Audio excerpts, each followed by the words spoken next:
Okay, this video shows you how to calculate partition coefficients in the sulfides using some of the available models. So you're going to go to read the docs, you're going to scroll down to other useful functions and then calculating partition coefficients down here. You'll then get taken up here and you can click download view in NB viewer, download this, and then that will open. You get it in your downloads and you can move it into whatever folder you want to work in and then open the notebook. So here I have put it in this folder in Jupyter Lab. What you'll want to do is you can load in your own glass data to run this on, or if you want to completely follow along the example, you can click this link here. It'll take you to GitHub and then you can download that Excel file, put it in the same folder you're working in, and then you'll be able to completely follow along.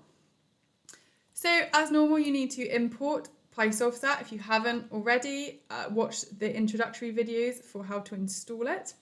And again, you might want to check the version just to make sure you're using an up-to-date version.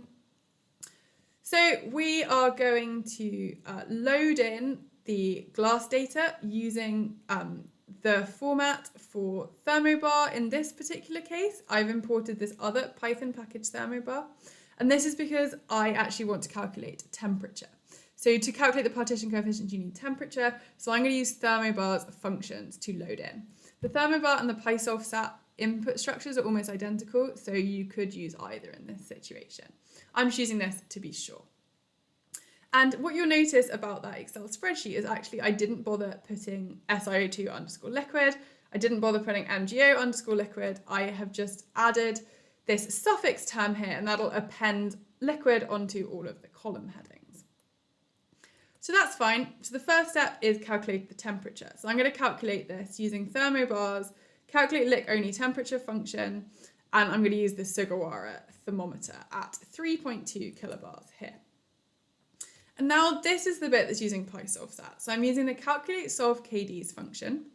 And what I need to use, specifically the Kiseeva function, is I need an estimate of the nickel content of the sulfide in weight percent, the copper content of the sulfide in weight percent, the iron FeO total in the liquid, the temperature. So in this case, I'm going to use the mean temperature from all of these glasses. And then I am going to use the Fe3, Fe total ratio of 0. I could also just put in the Sugawara temperature. You wouldn't have to do the mean. You can do the temperature for each liquid as well. These are just some choices that you have. So then you're going to look along, and what it has shown to start with is the Kiseeva spreadsheet also calculates the sulfur content of the sulfide, the oxygen content of the sulfide, and the iron content of the sulfide. And then you can see these are the Kiseeva partition coefficients, so D nickel, D copper, D silver, D lead, etc. And the other thing you will see is I've also added in the selenium and technetium partition coefficients from Brenan 2015. So this can be a useful, very quick way to calculate partition coefficients in your system without having to use the spreadsheet. Like Kiseeva, you'd have to type in the numbers individually. Here you could run 1,000 different calculations very, very, very quickly.